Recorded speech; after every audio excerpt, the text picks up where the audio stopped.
আসসালামু আলাইকুম রহমতুল্লাহ। 22 নম্বর সমস্যার সমাধান। এখানে বলতেছে ক, খ ও গ এর মধ্যে 260 টাকা এরূপে ভাগ করে দাও যেন ক এর অংশের 2 গুণ, খ এর অংশের 3 গুণ এবং গ এর অংশের 4 গুণ পরস্পর সমান হয়। অর্থাৎ তিনজন ব্যক্তি ক, খ এবং গকে আমাদেরকে 260 টাকায় এমনভাবে ভাগ করে দিতে হবে যেন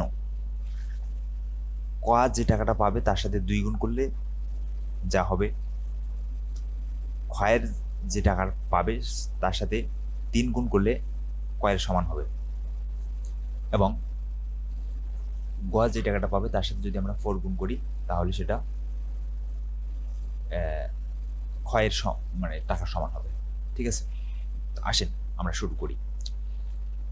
আমরা মনে করি কয় এর অংশ ইজিক্যাল টু এক্স টাকা।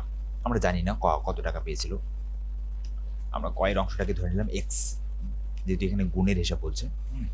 এই জন্য মনে করি কয়ের অংশ এক্স টাকা, তাহলে ক্ষয়ের অংশ হচ্ছে ওয়াই টাকা, অর্থাৎ ক পেয়েছিল এক্স টাকা, খ ওয়াই টাকা এবং গ জেড টাকা ধরে নিলাম।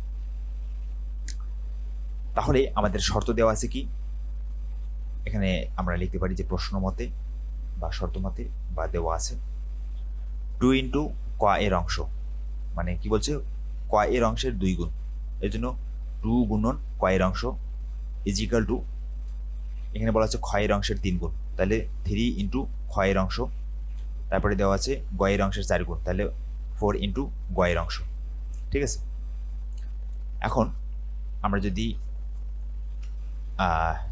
2 কয়ের অংশ কত, কয়ের অংশ আমরা ধরে নিচ্ছি এক্স, তাহলে 2 গুণন এক্স ইজিক্যাল টু ক্ষয়ের অংশ হচ্ছে আমাদের কত, আমরা ধরে নিচ্ছি এখানে ওয়াই, তাহলে 3 into Y equal to 4 into ওয়াইয়ের অংশ আমরা ধরে নিচ্ছি জেড, তাহলে 4z, তাহলে 2x is equal two 3y is equal two 4z, প্রত্যেকেই পরস্পর সমান।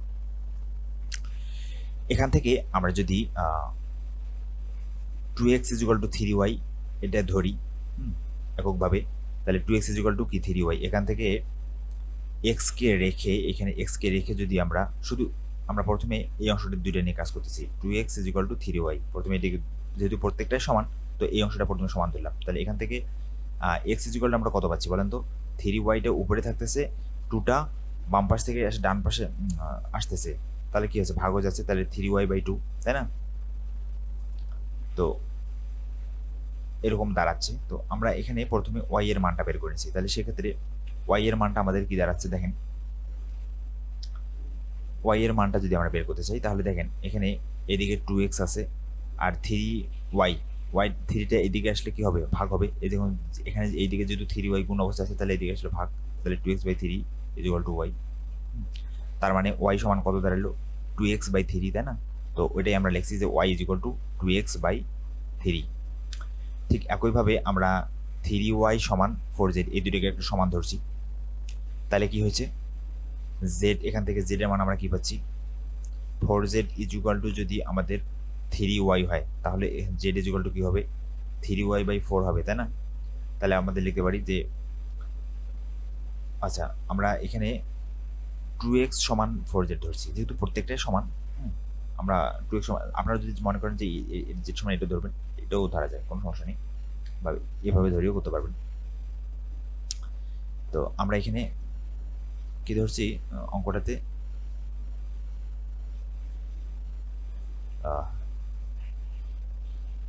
4z সমান আমরা ধরছি 2x, তো তাই যদি হয় তাহলে এখান থেকে z সমান কি পাচ্ছি, 2x/4, তাই না? তাহলে আমরা দেখেন y এর মান পাইলাম কত, 2x/3, আর z এর মান কত পেলাম, 2x/4। ঠিক আছে, তাহলে এখন আসেন শর্ত মতে, শর্ত মতে আমাদের কি বলছে যে ক, খ ও গ এর মধ্যে 260 টাকা ভাগ করে দেওয়া হয়েছে মোট, তাই না? তার মানে আমরা লিখতে পারি কয়ের অংশ, ক্ষয়ের অংশ, গয়ের অংশ কত পারছিলাম, কয়ের অংশ এক্স ধরছিলাম, ক্ষয়ের অংশ ওয়াই ধরছিলাম, গয়ের অংশ জেড ধরছিলাম। তাহলে আমরা লিখতে পারি যে শর্ত মতে X plus Y plus Z equal to 260। ঠিক আছে, মোট টাকা 260। এখন এক্স, এখানে ওয়াই এর মান আমরা একটু আগে পাইলাম কত 2x/3, তাই ওয়াই এর জায়গায় আমরা বসালাম 2x/3 প্লাস জেড এর জায়গায় আমরা বসাবো কত 2x/4। তাহলে জেড এর জায়গায় আচ্ছা এখানে কাটাকাটি করলে কি পাচ্ছি দেখেন তো 2 আর 4 কাটাকাটি করলে x/2 পাচ্ছি, তাই না? তাহলে জেড এর জায়গায় বসালাম x/2, ঠিক আছে, ইকুয়াল টু 260। এখান থেকে আমরা যদি এখন দেখি নিচে কি আছে, এখানে x এর মান কোনো কিছু x এর নিচে কোনো কিছু নাই, মানে 1 আছে, আর এদিকে আছে 3, এদিকে আছে 2, তাহলে নিচে কি কি আছে 1 3 2, তাহলে লসাগু কি পাচ্ছি, যেহেতু প্রত্যেকটা আলাদা আলাদা এবং প্রত্যেকটাই মৌলিক, আচ্ছা প্রত্যেকটা মৌলিক না, একের তো কোনো ভ্যালু নাই আপাতত, এক মৌলিক না, যৌগ না। এখানে 3 দুগুণা 6, তাহলে লসাগু 3 দুগুণা 6, তার সাথে এক গুণ করলে 6 একে 6, তাই না? এই জন্য লসাগু হচ্ছে 6। তাহলে এই x এর নিচে 1 আছে, 1 দ্বারা যদি 6 কে ভাগ করি ভাগফল পাবো 1, 1 আর এই x গুণ করলে সরি 1 দ্বারা যদি 6 কে ভাগ করি ভাগফল পাবো 6, 1 দ্বারা যাকে ভাগ করবো তাই পাবো। তো 6 আর x গুণ করলে 6x প্লাস 3 দ্বারা যদি 6 কে ভাগ করি তাহলে ভাগফল হচ্ছে 2, 2 আর এই 2x গুণ করলে আছে 4x, আবার 2 দ্বারা যদি 6 কে ভাগ করি তাহলে ভাগফল 3, 3 আর x গুণ করলে আছে 3x, ঠিক আছে? তাহলে ইকুয়াল টু 260। ওকে, তাহলে এখান থেকে 6x প্লাস 4x প্লাস 3 মোট হচ্ছে কত 13x, সবগুলো যোগ করলে 13x আর নিচে আছে 6 ইকুয়াল টু 260। ওকে, তাহলে এখন যদি আমরা আড়াআড়ি গুণ করি, আচ্ছা এখানে আমরা একটা লাইন এড়িয়ে গেছি, স্কিপ করে গেছি। দেখেন এখানে 260 এর নিচে একটা 1 চিন্তা করেন, কোন এই সংখ্যাটা স্বাভাবিক অবস্থায় আছে, মানে এর নিচে একটা 1 আছে, তাহলে 13x আর 1 গুণ করলে কি পাবেন 13x এ পাবেন, 260 আর 6 গুণ করলে কত পাবেন 260। অনুরূপভাবে x ইকুয়াল টু কত লেখা যায় 260 বাই হচ্ছে 13, ঠিক আছে? তাহলে 13 260 কে 13 দ্বারা ভাগ করলে 13 দুগুণা কত হয় 26, আচ্ছা 13 দুগুণা 26, এইখানে আমাদের 260 সাথে 6 গুণ আছে, এটা যদি গুণটা করে নেই। তো দেখেন এখন 13 দুগুণা 26 বা 260 কে 13 দ্বারা ভাগ করেন, আর এখানে আছে 20, তাই না? শূন্য যেহেতু আছে, মানে 260 কে যদি আমরা 13 দ্বারা ভাগ করি ভাগফল হয় 20, আপনি ক্যালকুলেটর করতে পারেন। তাহলে এই 6 আর 20 গুণ করলে আছে 6 দুগুণা 12 120, তার মানে x এর মান হচ্ছে 20 120, তার মানে ওইখানে ওই যে x আমরা কি ধরেছিলাম কয়ের অংশ, তাই না? তার মানে কয়ের টাকাটা আছে কত টাকা 120 টাকা।